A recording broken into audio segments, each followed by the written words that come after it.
48 గంటల తర్వాత నిషేధించబడిన నా గొంతు మళ్ళీ మాట్లాడుతున్నది.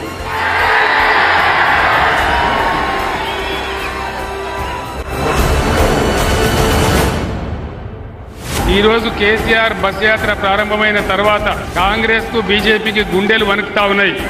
ఇద్దరు కుమ్మక్కైపోయి వీడిని ఎట్లన్నా ఆగబట్టాలి, ఎట్లన్నా వీడిని నిలువరించాలి అనేటువంటి కుట్రగట్టి ఈ నా మీద బ్యాన్ పెట్టినారు. ఆ విషయం మీకు అర్థమైపోయింది. ఇదే కొప్పుల ఈశ్వర్ గెలిస్తే, ఈ గడ్డబిడ్డ గెలిస్తే మొత్తం బీఆర్ఎస్ ఎంపీలు పార్లమెంటులో ఎగిరి గంతేసి కొట్లాడి పీక పట్టుకొని బిడ్డ మా సింగరేణి ఎట్లా ముస్తామని చెప్పి కొట్లాడతారు తప్ప సింగరేణి మాత్రం మునిగిపోతుంది.